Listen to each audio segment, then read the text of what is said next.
Seiring berjalannya waktu, akhirnya seseorang keluar dari formasi jiwa. Seorang murid Sanxing Xianzong keluar. Kekuatan murid ini mencapai tingkat ke-6 Xuanxian. Dan di belakangnya, ada puluhan orang lain yang keluar, dalam waktu singkat. Ye Chen melihat mata Liu Piaoyue juga berbinar, menunjukkan senyum tipis. Kemudian, Liu Piaoyue perlahan keluar dari formasi jiwa kekaisaran. Setelah Liu Piaoyue keluar dari formasi jiwa, Ye Fan juga keluar dari formasi jiwa. Seiring berjalannya waktu, sebagian besar dari mereka telah keluar dari formasi jiwa kekaisaran, kecuali mereka yang benar-benar tersesat di dalam formasi jiwa kekaisaran. Orang-orang ini benar-benar tersesat, mereka tidak bisa lagi keluar dari formasi jiwa kekaisaran, kata Hakim ringan. Setelah mendengar ini, tidak banyak penyesalan. Hanya beberapa rekan yang keluar yang menghela napas dengan penyesalan. Tidak ada yang lain, kalian bisa pergi ke Gunung Mengpo sekarang, kata Hakim ringan. Ye Chen dan yang lainnya berjalan menuju Gunung Mengpo. Setelah tiba di Mengpo Ling, yang menanti mereka adalah Mengpo yang tampan, dan di belakang Mengpo terdapat jembatan Naihe. Selamat datang di pegunungan Mengpo. Ujianmu di sini sangat mudah. Selama kamu melewati jembatan Naihe, kamu telah lulus ujian.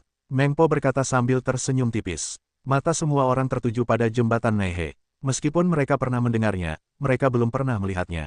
Umumnya, hanya orang mati yang tahu seperti apa jembatan Naihe sekarang. Sai, jembatan Naihe. Ye Chen tiba-tiba merasakan sesuatu. Mengpo berkata sambil tersenyum, jika kamu ingin menjadi pria yang benar-benar kuat, kamu harus mampu. Kamu tidak boleh membawa terlalu banyak barang. Kalau tidak, kamu tidak akan bisa melewati suasana hati. Ye Chen melangkah maju, lalu melangkah di jembatan. Saat menginjak jembatan, Ye Chen tidak merasakan sesuatu yang istimewa. Namun, setelah beberapa langkah, ia tak kuasa menahan rasa kecewa. Namun, banyak hal membanjiri pikiranku, hal-hal ini begitu tak berdaya, dan akhirnya hanya bisa menggunakan cara untuk mendesah. Ye Chen memiliki ayah, ibu, dan kakeknya dalam pikirannya. Dia belum pernah melihat mereka sejak dia terbang ke negeri dongeng. Dia sangat merindukan mereka. Namun, dia tidak bisa sampai ke dunia manusia sekarang. Dia tidak bisa membiarkan mereka terbang ke negeri dongeng. Ye Chen memikirkan Yao Xi lagi, tetapi dia harus menekan persahabatan batinnya meskipun hatinya sulit untuk dihancurkan.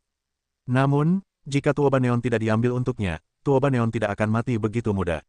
Tapi, ketika Ye Chen berjalan ke pusat jembatan Naihe, pikirannya dipenuhi dengan semakin banyak pikiran dan penuh rasa bersalah terhadap banyak orang dan banyak hal. Nai Chen menarik napas dalam-dalam, lalu semua pikirannya lenyap. Ye Chen di jembatan Naihe mengingat semuanya, Mengpo tahu betapa lembut dan lembutnya, ia seperti penonton, melihat semuanya. Mengpo menghela napas, jika kau manusia, akan ada banyak hal yang belum selesai, bahkan jika itu adalah Tuhan. Jika kau menyeberangi jembatan Naihe, kau harus menyingkirkan masalah. Jika kau tidak bisa melepaskannya di hatimu, itu adalah semacam penghalang. Setelah mendengar kata-kata itu, Ye Chen memberi hormat kepada Mengpo dan berkata, terima kasih banyak. Kemudian, Hao Yue, Luo Tingfeng, dan yang lainnya melangkah ke jembatan Naihe satu demi satu. Setiap orang memiliki masa lalu dan banyak cerita mereka sendiri. Mengpo melihat segala sesuatu di dunia dan melihat perubahan dunia. Di jembatan Naihe, ada juga orang-orang yang menangis. Beberapa orang tidak bisa melepaskannya dan kembali. Sebagian besar orang telah melewati jembatan Naihe, dan sisanya belum lulus ujian. Sekarang kalian pergi ke Gunung Liangji, kata Mengpo lirih. Ye Chen dan yang lainnya memberi hormat, lalu berjalan menuju dua gunung pembatas. Di puncak gunung, terdapat dua gunung tempat para dewa dan para dewa berdiri di depan mereka. Yang Shen membuka mulutnya dan berkata, jika kalian ingin melewati dua gunung pembatas, kalian harus lulus ujian. Ujiannya sangat sederhana, ada batas di antara dua gunung pembatas itu. Selama kalian bisa menembus batas, kalian akan bisa melewati dua gunung pembatas itu. Setelah mendengar ini, mereka melihat ke arah jalan di antara kedua gunung itu. Memang benar ada batas di antara mereka. Ye Chen memimpin jalan menuju batas, melihat batas di depannya. Berdasarkan situasi sebelumnya, batas ini pasti terhubung dengan wilayah penguji. Tinju Ye Chen telah mengumpulkan kekuatan abadi yang kuat, dan kekuatan dahsyat itu melonjak. Kemudian, sebuah tinju dilepaskan. Hukum kaisar dan tinju surgawi kaisar menyatu dengan sempurna, menghantam batas tersebut. Namun, seluruh tubuh kengerian itu melesat kembali, tetapi seluruh tubuh tidak bergetar. Orang-orang melihat pemandangan ini, wajahnya juga jelek, bahkan di sini Ye Chen yang paling kuat telah bangkit kembali, perbatasan ini benar-benar mengerikan. Ye Chen melihat ke perbatasan, senyum muncul di sudut mulutnya, dan kemudian mengambil langkah. Pada saat yang sama, Ye Chen meraung, dan seluruh kekuatan tubuhnya dimobilisasi sepenuhnya, dan pukulan lain keluar. Boom, suara keras datang, diikuti oleh kekuatan yang kuat menyapu, tubuh Ye Chen bergegas ke perbatasan. Setelah Ye Chen Chong lewat, Hao Yue datang ke Jieji dan menepuknya tanpa ragu. Pada saat menembak, Hao Yue merasakan kekuatan pantulan dari perbatasan. Kekuatan pantulan semacam ini langsung mengguncang tubuhnya. Setelah Hao Yue menstabilkan langkahnya, sebagian kekuatan tubuhnya meledak, dan semburan darah menyembur keluar. Kemudian dia mengambil darah dan menepukkan tangannya pada saat yang bersamaan. Boom! Setelah tembakan di perbatasan ini, tubuh Hao Yue bergegas masuk ke perbatasan. Mendengar angin, Lou dapat melihat bahwa Ye Chen juga Hao Yue telah menyerang 2 kali sebelum dia melewati perbatasan. Dia memiliki pengalaman. Sejak awal, dia mengerahkan seluruh kekuatannya untuk membombardir. Sebuah lingkaran pemboman di perbatasan membuat tubuhnya memasuki perbatasan tanpa ketegangan. Dengan masuknya Ye Chen, Hao Yue dan Lou Tingfeng, yang lain juga mencoba menyerang perbatasan. Pedang Yutian langsung membelah perbatasan dengan pedang, dan Chang Sun Yu menghancurkan perbatasan dengan udara dingin dari pedang Tianhan bulu hijau. Ada semakin banyak orang yang melewati perbatasan, dan hampir tidak ada yang tidak bisa lewat di sini. Pada tahap ini, mereka semua telah melewati perbatasan dan menuju ke lantai terakhir rumah Yanjun. Setelah tiba di kediaman Yanjun, Master Jimmy dan Hu Xiaotian muncul di hadapan semua orang, seolah-olah mereka telah lama menunggu di sana. Master Extinction berkata, pertama-tama, selamat atas keberhasilan kalian dalam ujian ini. Kalian masing-masing memenuhi syarat untuk memasuki Jalan Senyu. Namun, sebelum kalian memasuki Jalan Senyu, kalian masing-masing harus meninggalkan sentuhan jiwa. Jika kalian terbunuh dalam perjalanan spiritual, jiwa kalian akan lenyap. Kita bisa tahu berapa banyak orang yang telah meninggal dan berapa banyak yang masih hidup. Jika kalian berhasil lulus ujian, itu membuktikan bahwa kalian semua berbakat di dunia peri, jadi kalian perlu membuat catatan hidup dan mati kalian, dan juga perlu memberikan umpan balik kepada klan atau klan kalian. Ini adalah lampu jiwa yang selalu menyala. Kalian hanya perlu menyalakannya dengan sentuhan jiwa. Jika kalian mati, lampu yang sesuai akan padam. Master Jimmy mengeluarkan sebuah lampu hitam dan berkata. Kemudian, dengan lambaian tangannya yang besar, sebuah lampu jiwa besar muncul di hadapan semua orang, setiap orang memilikinya. Setelah kau meninggalkan jiwamu, ukirlah nama dan asalmu di atasnya, kata sang guru. Ye Chen menatap lampu jiwa di depannya. Tanpa ragu, ia menyalakannya dengan kekuatan jiwanya, dan mengukir nama serta asal-usulnya di atasnya. Orang-orang lainnya pun melakukan hal yang sama. Dalam video singkat tersebut, semua lampu jiwa menyala. Guruji mengumpulkan semua lampu ini dan berkata, kalian bisa beristirahat selama 3 hari di kediaman Yanjun. Setelah 3 hari, kita akan pergi ke pintu masuk Jalan Senyu. Guru Jimmy dan Hu Xiaotian segera menghilang, dan Ye Chen serta yang lainnya pun berpencar. Ye Chen, Ye Fan, Liu Piaoyue, Fei Tianho, dan yang lainnya berkumpul di sebuah restoran, dan beberapa saudara berkumpul untuk minum. Setelah minum beberapa gelas, Ye Chen berkata dengan sungguh-sungguh, kali ini ke Jalan Senyu, semua orang harus berhati-hati. Ada banyak pesawat di Jalan Senyu, dan masing-masing memiliki lawan yang kuat. Kita mungkin tidak bersama, jadi kalian harus melindungi diri. Karena ini petualangan, inilah saatnya untuk mempertaruhkan nyawa. Jika kalian tidak kembali, itulah hidup. Mentian berkata sambil tersenyum. Kita datang ke sini dengan begitu banyak bahaya. Kali ini, tidak akan terulang lagi. Pasti bagaimana cara masuk dan keluarnya. Tidak, pasti sudah kuat saat kalian keluar.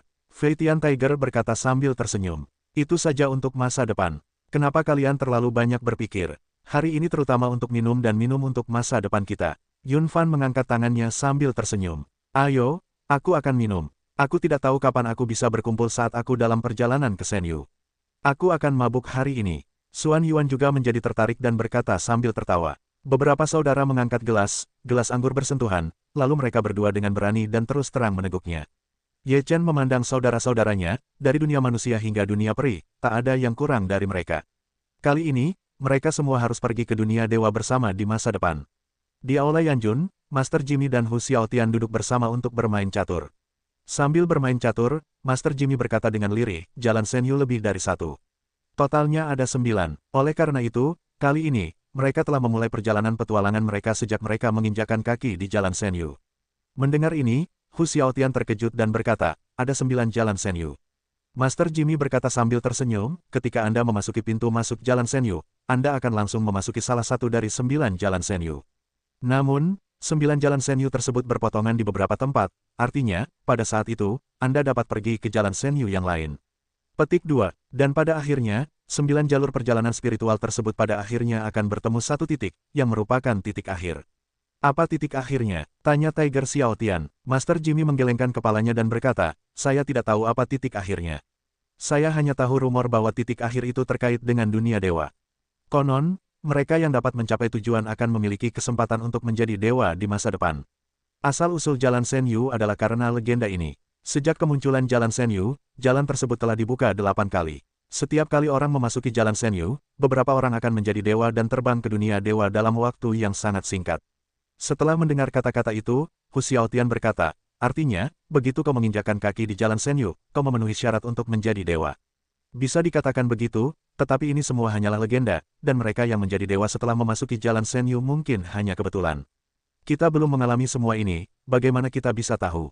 Master Jimmy berkata sambil tersenyum, namun, sudah pasti setelah kembali dari Jalan Senyu, kekuatanmu akan meningkat pesat. Hu Xiaotian mengangguk dan berkata, bisakah kita memasuki Jalan Senyu? Tentu saja, kau ingin memasuki Jalan Senyu. Tanya sang master. Hu Xiaotian berkata, ingin berkeliling. Lagi pula, dunia peri sudah lelah menunggu, seharusnya untuk bersantai. Master Jimmy berkata, jika kau ingin masuk, kau boleh masuk, tetapi kau harus mengejar mereka. Lagi pula, kau tidak boleh ikut campur dalam urusan mereka. Kau harus memperlakukan dirimu sebagai orang yang lewat dan biarkan mereka menyelesaikannya sendiri. Hu Xiaotian berkata sambil tersenyum, saya sangat paham. Karena saya ingin melatih mereka, saya harus melepaskan mereka sepenuhnya. Bahkan jika putra saya dipukuli, saya tidak melihatnya. 3 hari berlalu dalam sekejap mata.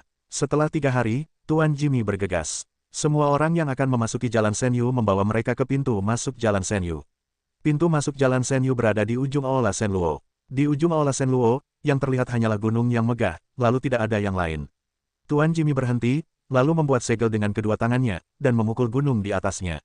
Gunung itu meledak dan bergetar. Kemudian, gunung itu bergetar, dan kemudian gunung itu terus berubah. Ada sebuah lubang besar di dalam gua itu, yang begitu dalam sehingga tidak ada yang bisa dilihat dari luar.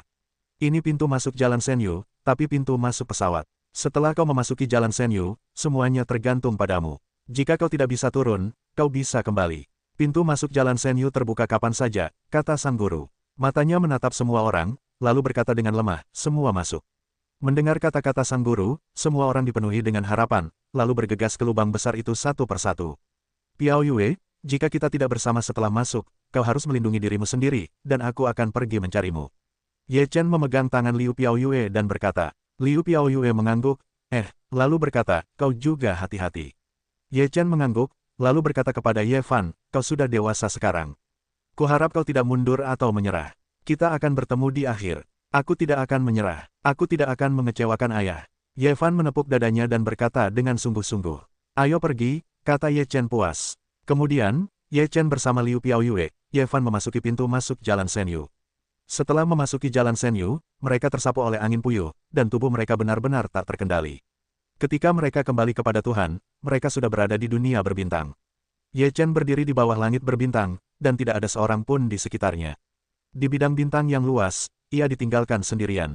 Ye Chen terbang maju. Setelah terbang selama lebih dari 1 jam, ia menemukan sebuah batu besar, yang tidak kecil. Batu itu bulat ratusan kaki, seperti pulau yang tergantung di kehampaan. Ye Chen menaiki batu besar itu.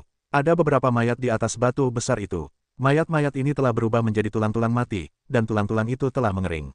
Ye Chen menganalisis dari tulang-tulang ini bahwa kekuatan beberapa tulang mati ini pasti meningkat di ranah Daluo Jinxian.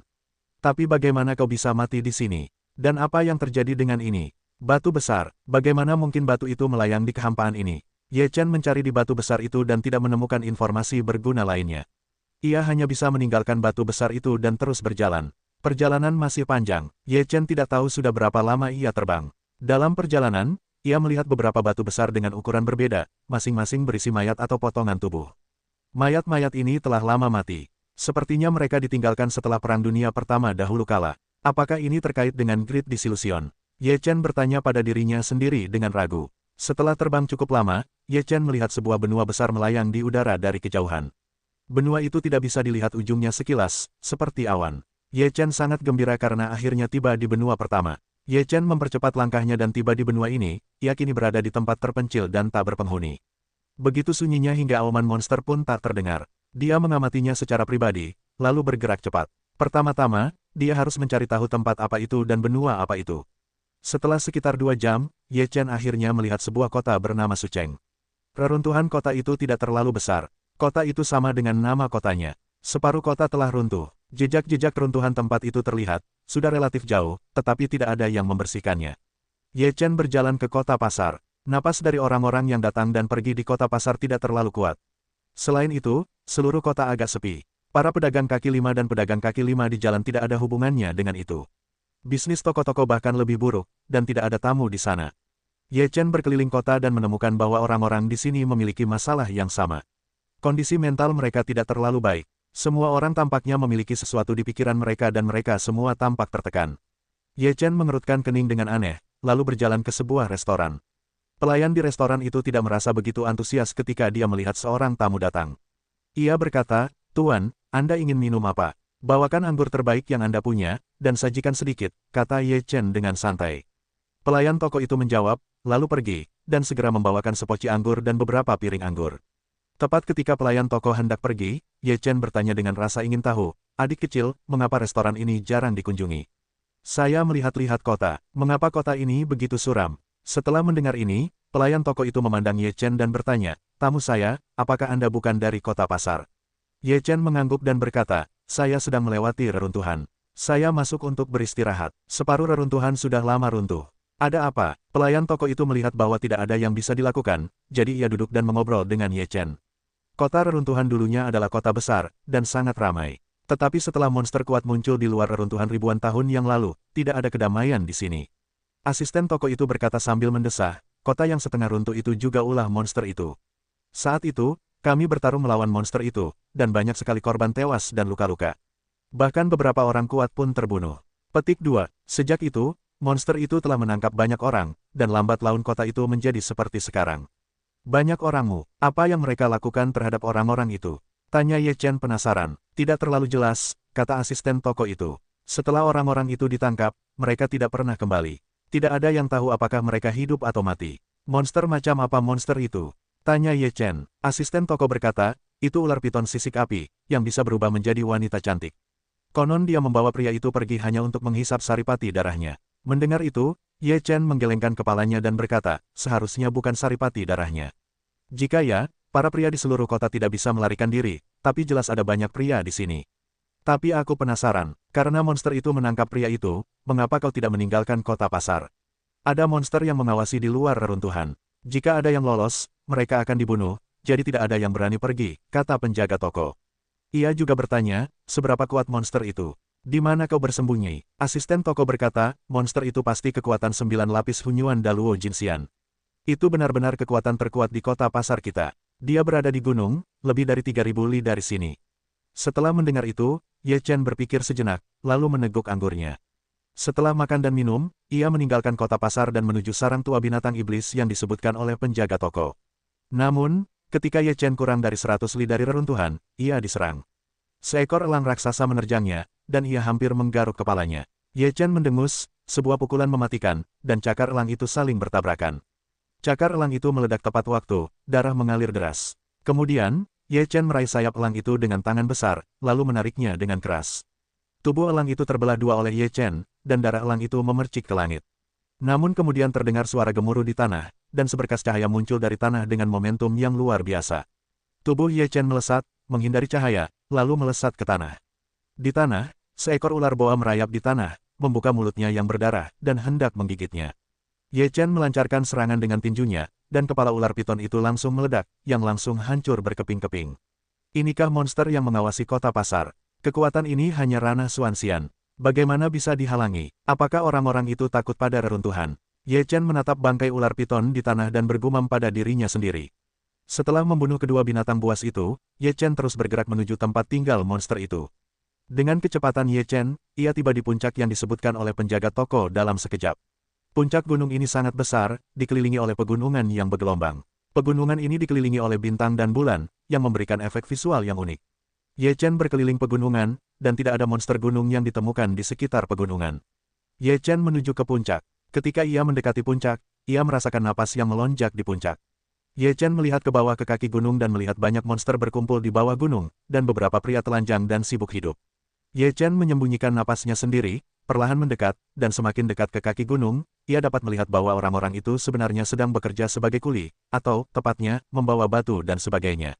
Beberapa manusia setengah manusia, dan monster setengah binatang memegang cambuk panjang untuk mengawasi, tetapi mereka yang bergerak lebih lambat akan diberi cambuk. Ada kekuatan abadi pada cambuk itu. Jika kau mengambilnya, itu akan membuat orang menangis. Ternyata orang-orang ini ketahuan berbuat curang di sini. Apakah mereka sedang membangun istana? Ye Chen meraba dagunya dan berpikir, tetapi ia tidak melihatnya. Ia tampak sedang menambang. Saat Ye Chen sedang berpikir, tiba-tiba, sesosok muncul di hadapannya. Ye Chen terkejut dan segera mundur. Pria yang datang itu adalah seorang pria tampan. Pria itu sangat agung. Ia menatap Ye Chen dengan saksama, lalu sebuah seringai tersungging di bibirnya. Aku tidak menyangka kau bisa menangkap seorang kuli di sini. Ye Chen juga menatap pria itu. Dilihat dari napasnya, tingkatan pria itu berada di sekitar tingkatan ketiga alam abadi emas. Karena ia menyembunyikan napasnya, napas yang ia sadari hanya berada di sekitar alam abadi emas. Apa yang kau lakukan? Tanya Ye Chen. Kau akan tahu saat kau pergi, kata pria itu sambil mencibir. Tatapan Ye Chen beralih, lalu ia tidak berniat menunjukkan kekuatan aslinya, ia ingin masuk untuk melihat apa yang terjadi. Aku hanya lewat, aku ada urusan penting. Selamat tinggal. Ye Chen berpura-pura pergi. Pria itu bersenandung, kemarilah ingin pergi. Tidak semudah itu, tetaplah menjadi kuli bersama mereka. Pria itu berkata, lalu tiba-tiba tangannya, sebuah napas kuat, terulur, dan telapak tangannya mengarah ke Ye Chen. Ye Chen segera menjalankan formula dominasi bintang 9, meraih telapak tangan pria itu, lalu berpura-pura muntah darah, wajahnya memucat. Kusarankan kau jujur, agar kau tidak terlalu menderita. Pria itu mendengus dingin dan mencibir dengan angkuh.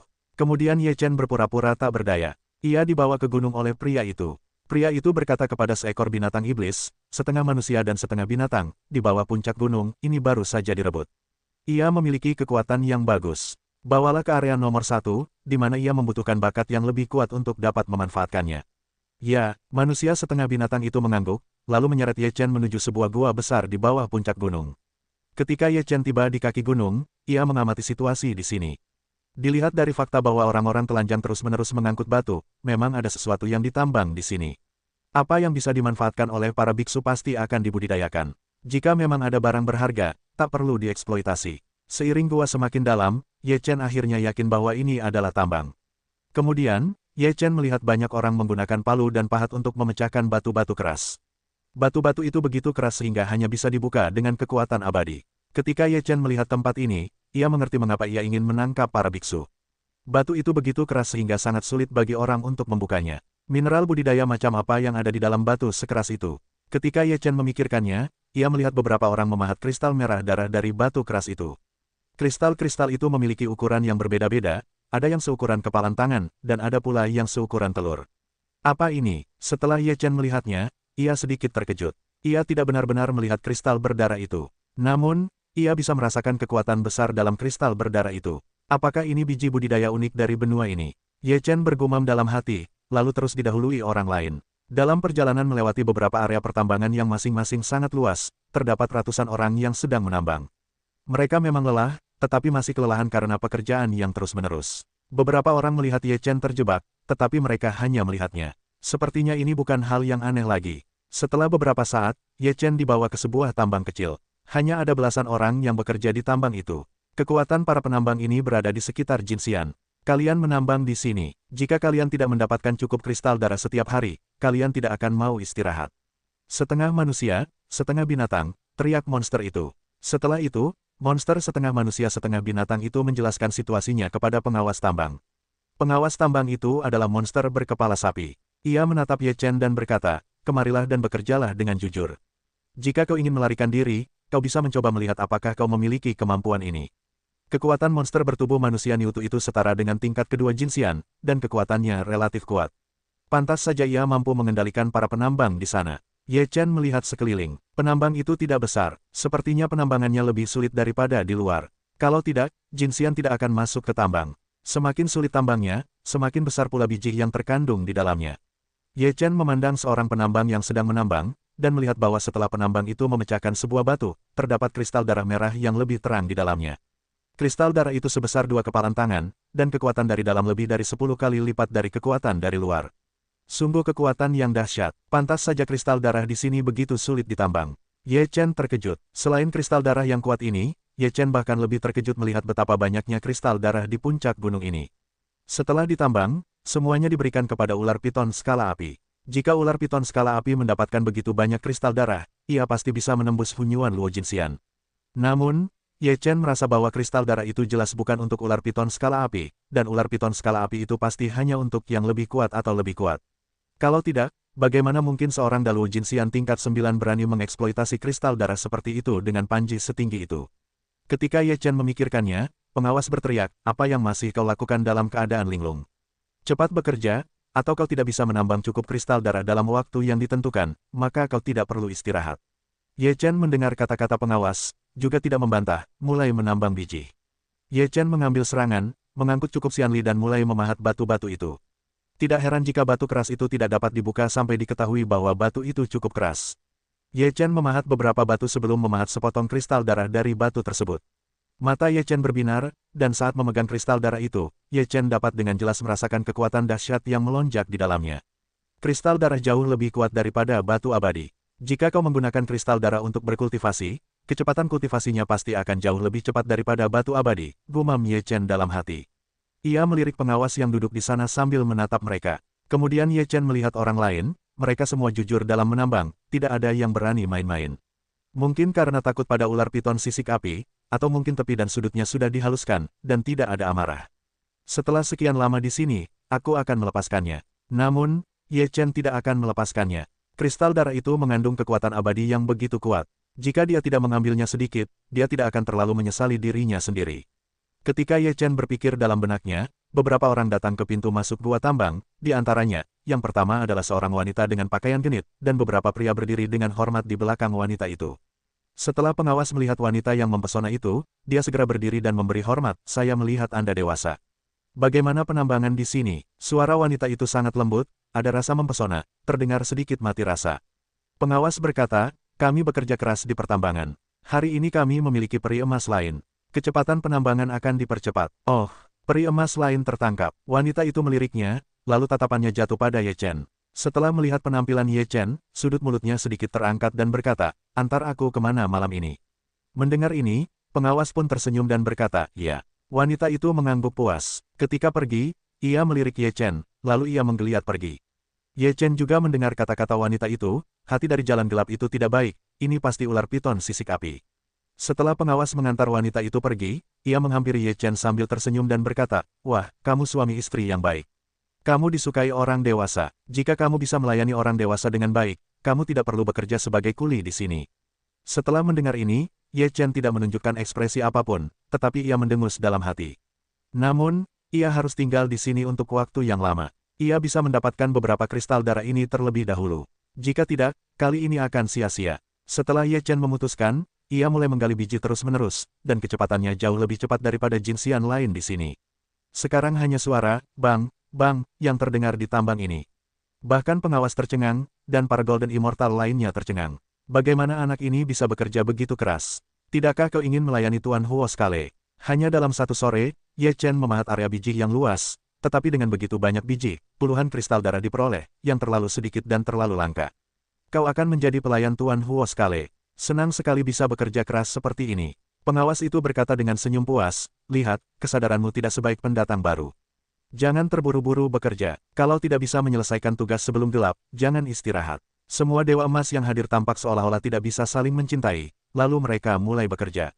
Ye Chen menambang biji lagi, dan menambahkan beberapa kristal darah lagi sebelum gelap. "Sudah kubilang, batu tambang ini sangat terampil. Meskipun cepat, kau juga menunda usahamu." Pengawas itu berkata dengan senyum puas. Ye Chen melirik pengawas itu dan bertanya, "Bisakah kau tetap memilih?" Pengawas itu berkata sambil tersenyum, "Tentu saja, sepertinya kau kurang bersentuhan dengan biji kristal darah, dan kau bahkan tidak tahu ini. Pernahkah kau menemukan bahwa biji dengan kristal darah akan sedikit merah?" Ye Chen mengingatnya dengan hati-hati, seolah-olah memang begitu. "Sebelumnya aku hanya memikirkan cara meningkatkan kecepatan, tetapi aku tidak memperhatikan bijinya. Alasan mengapa biji dengan kristal darah memiliki cahaya merah muda adalah karena cahaya kristal darah dipantulkan. Oleh karena itu, selama Anda melihat biji dengan cahaya merah muda, Anda dapat memahatnya. Maka Anda memiliki banyak peluang untuk mendapatkan kristal darah, dan Anda tidak perlu memahat setiap bagiannya," kata pengawas itu. Setelah mendengar ucapan itu, Ye Chen berpikir dan berkata, "Saya pernah memahat beberapa biji dengan cahaya merah sebelumnya, bagaimana mungkin saya tidak menemukan kristal darah? Ini kasus khusus. Beberapa mineral mungkin sedikit lebih gelap, sehingga warnanya secara alami berbeda. Untuk beberapa mineral yang tidak pasti, kami biasanya mengumpulkannya dan mengangkutnya ke kota-kota besar di luar." Pengawas itu berkata, "Setelah biji-biji ini diangkut ke kota-kota besar, mereka akan dijual dengan harga tinggi. Jika pembeli beruntung, mereka akan meraup untung besar. Jika tidak, mereka hanya bisa mengakui bahwa mereka tidak beruntung." Setelah mendengar ucapan itu, Ye Chen sedikit terkejut.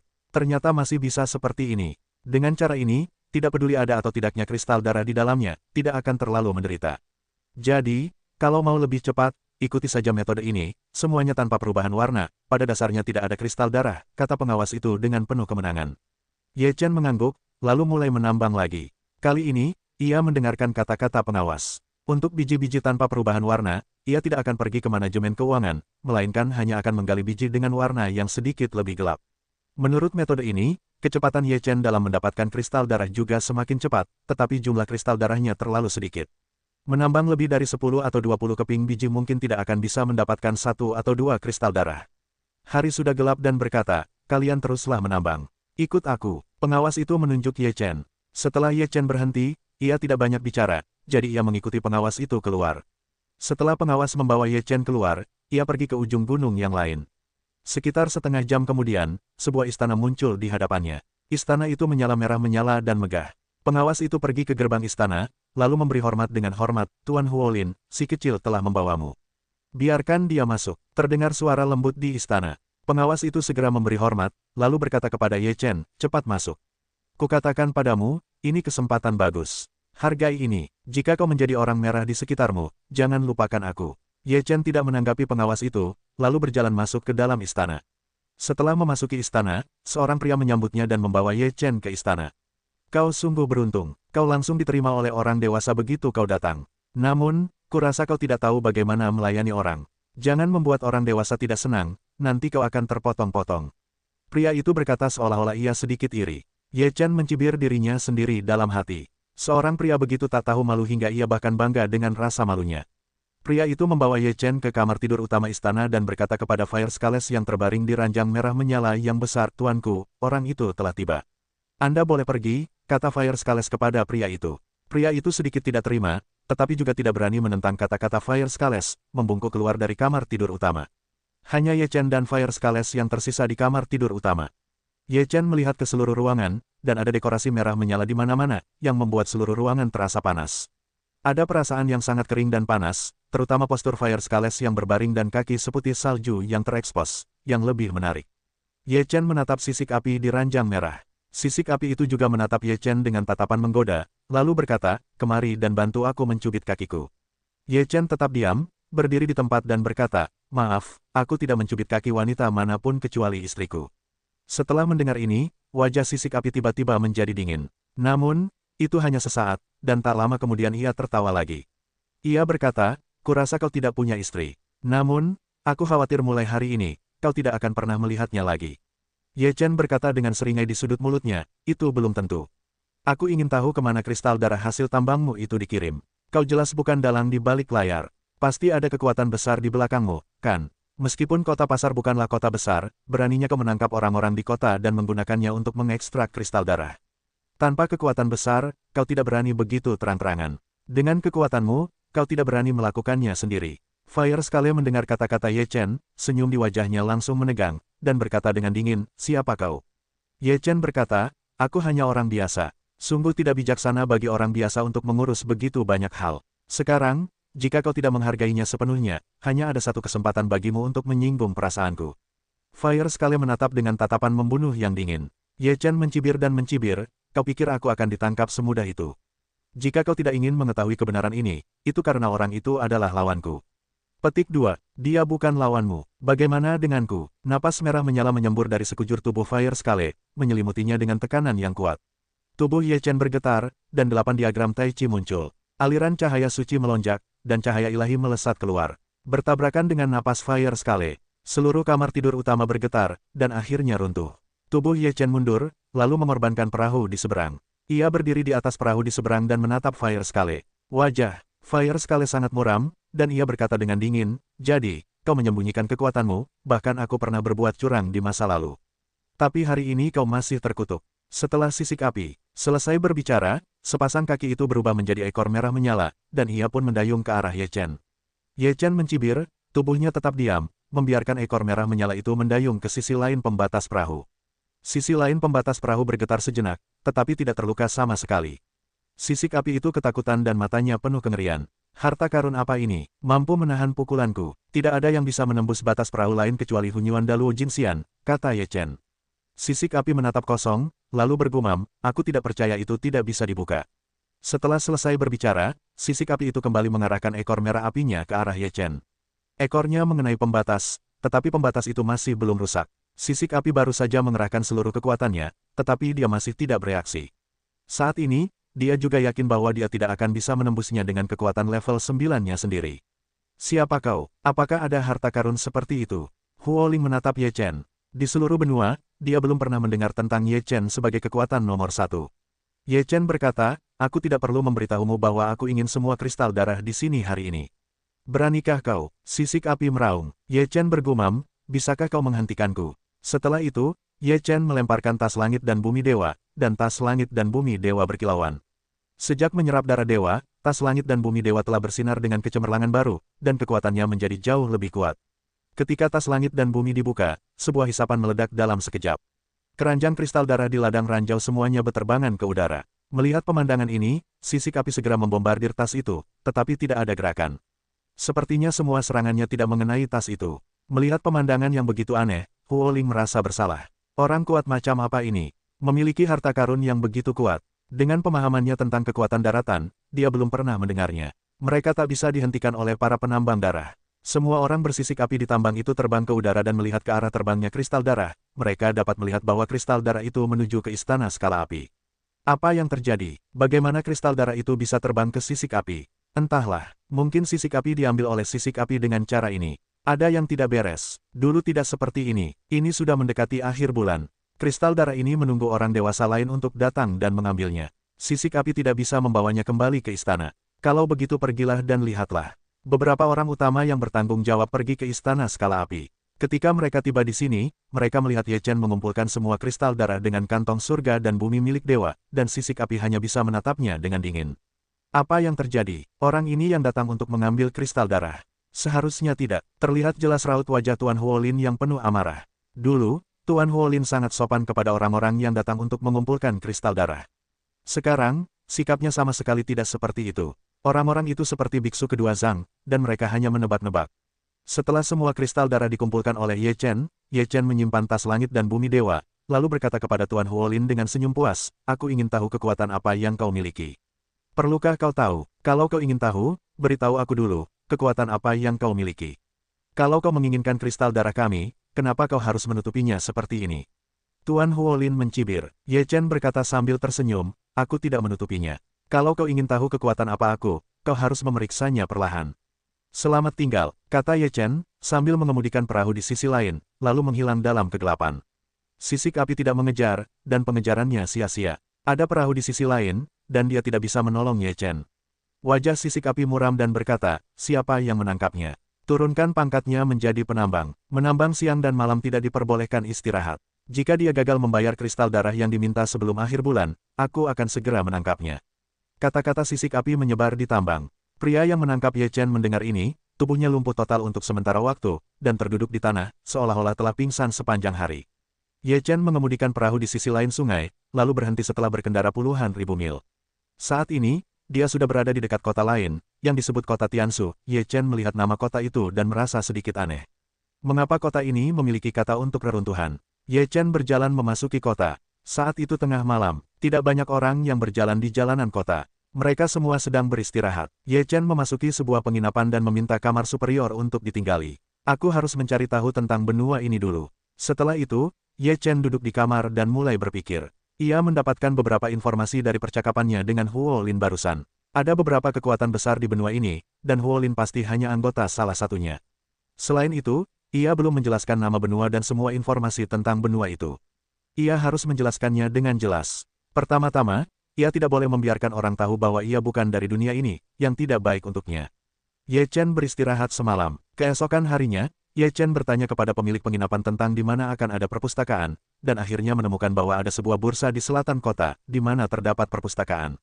Ye Chen datang ke selatan kota. Setelah mencarinya, ia melihat sebuah loteng yang sangat besar. Loteng ini memiliki 9 lantai, masing-masing sangat luas. Seluruh loteng penuh dengan suasana, dan banyak pengunjung. Di pintu utama loteng, terdapat plakat bertuliskan, Yulan Exchange. Menurut pemilik penginapan, Yulan Exchange adalah milik keluarga Bailey. Namun, Ye Chen tidak tahu tentang keluarga Bailey dan tidak bertanya kepada pemilik penginapan.